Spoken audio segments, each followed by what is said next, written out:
Awesome. All right, so now we've thought through, we kind of got a list of the most commonly searched keywords, the keywords with the highest commercial intent. So now we got to optimize the website, right? And so we want to make sure we focus on a strong website with good content and a user experience. So we're really focused on that user experience, not just the SEO, not just the keywords, not just the meta descriptions. So how do we do that? Well, the first thing is we want to leverage multimedia to improve time on page. So we got a page for each of the different services. We want to make sure that our title tag and our meta description is written in a way that's compelling, that's more like selling the click than just regurgitating the keyword. And then once we get them on the page, because our click-through rate is high, we want to make sure that they stay and they have a good experience and they scroll down. One thing we found that really help with this is to have a video. Hey, if you're on this page, you're probably having an issue with your drains. You come to the right place. Most common issues people have with drains are this, that, and the other, right? It's just some percentage of the people that get to the page click it and play it, and they stay another 5, 10, 20, 40 seconds, and that helps with your time on page. The other thing that helps is making sure you've got some imagery on your site.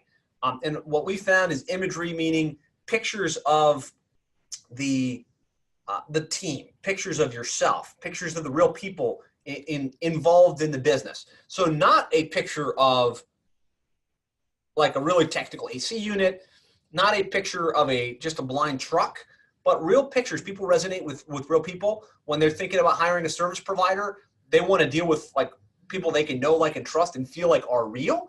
So having real authentic imagery on each of the pages of your site will help with that user experience.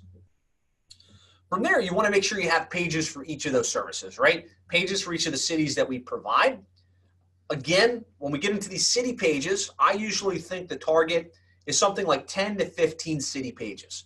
So I'm not saying if you're in Long Island, you create a page for all 100 of the little boroughs in Long Island. That would be ridiculous, right? And a lot of those have low population. What I am saying is try and pick the top 10 to 15 cities in your 50-mile radius. The ones that have, decent population, right?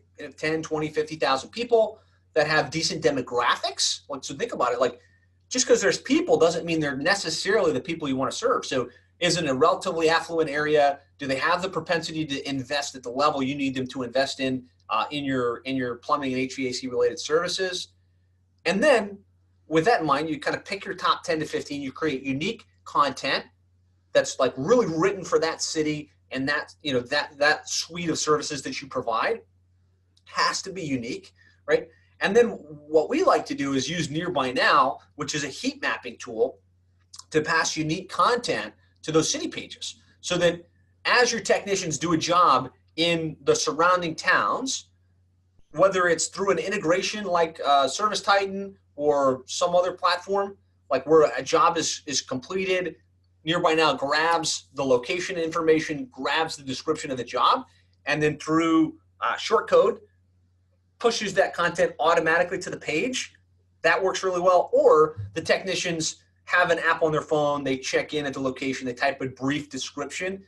We found that helps to create unique geo-modified content for those city pages, which make those city pages have a fighting chance of ranking. You get unique content, it's properly optimized, and you've got great geo-modified information flowing in. So it's an active page, ideally with 3, 4, 5, 10, 15 posts on a daily basis.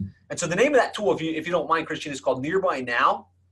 Great tool. Lots of ways to use integrations with the newer CRMs and dispatching platforms to automate this. And the clients that are getting the best results now are really automating it, right? It was a long time we tried to fight, like, look, check in on the phone, have your technicians type a brief description.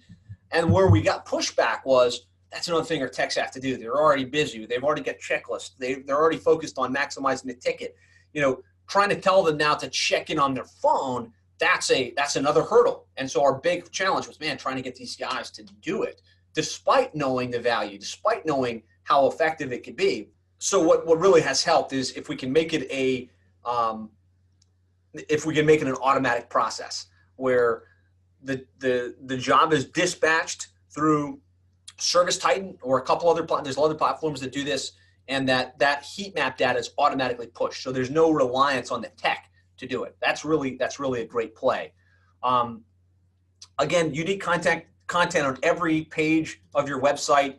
Obviously, get our keywords in the title tag, the H1 tag. So we take our keyword list, right? We have it mapped on a spreadsheet, let's just say. We've got 30 keywords we're targeting. Then we got to think, like, how do we wordsmith those keywords into the title tag, which is the title at the very top of the page, and wordsmith it in a way that isn't just Denver plumber, but is like Denver plumber, your trusted plumbing company in Denver, Colorado, right? So that it almost is written as, we've got our keywords, but it's also written from a copy perspective that somebody would want to click. And the same thing with the H1, same thing with the content throughout the page. Write a meta description, which all of the SEO books that you read will tell you wanted a meta description, but it's really not an SEO factor. It's not really that big of a deal. Don't spend too much time on it, because Google doesn't look at it for SEO, like keyword matching. But if we kind of correlate this back to the new SEO formula, with the conversion rate optimization being the most important thing, what you want to do is